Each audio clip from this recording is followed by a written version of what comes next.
igama likaYehova. La mazwi ngamazwi asikhumbuzayo ukuba because sometimes sithi sesisilapha endleleni siphephe endleleni ngenxa yezinto ezisenzekelayo kodwa sisebenzisa wethu amandla kodwa igama likaYehova namhlanje liyasikhumbuza ukuba lilo elimiyo lilo elalikho emandulo namhlanje futhi lisasekhona. No one knows that bekuzaba leli xesha ukuba sisabuthelene kule ndawo kodwa igama likaYehova kuba lona liyeyisa.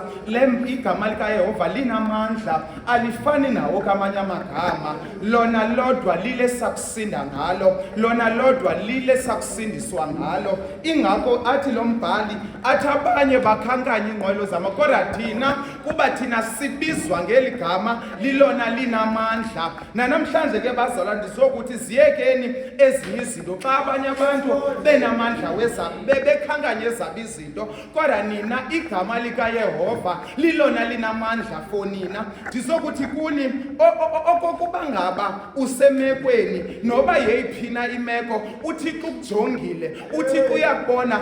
Umzekelo sinezinto esinazo ebesingazazi ukuthi bezizawubakho ngalomzuzu kodwa kuba uThixo enamandla kube ligama likaYehova belingenathi ngabe safela endleleni. Ndisokuthi namhlanje ke lilo esawusinda ngalo, lile sawuphila ngalo ngokuba eli gama livusa abasekufeni, ngokuba eli gama liyimpilo sokuthi, ngokuba eli gama liyasikhokhela endleleni. Kuba izwi likaThixo lingamadoda asiqondisayo endleleni, lingamasese sele sijongana nee-challenges kodwa kuthi lona kuba linamandla kuthi lisuke leyise.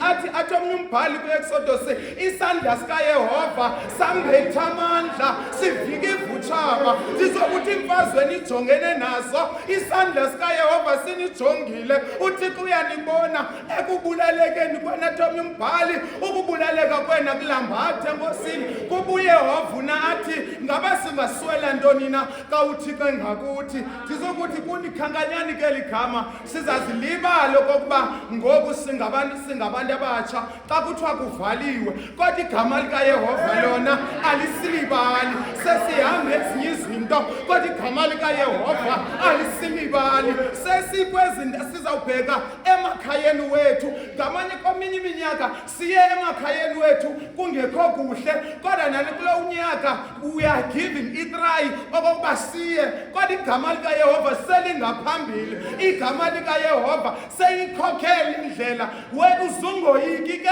mphefumulo wami yondikhapha inkosi ndoya nayo ndingaphiki. Ndisokuthi kunike igama likaYehova liyeyisa, igama likaYehova liyaphilisa. Inkosi kahlale ezulwini mayisiko ushinye kodwa amen.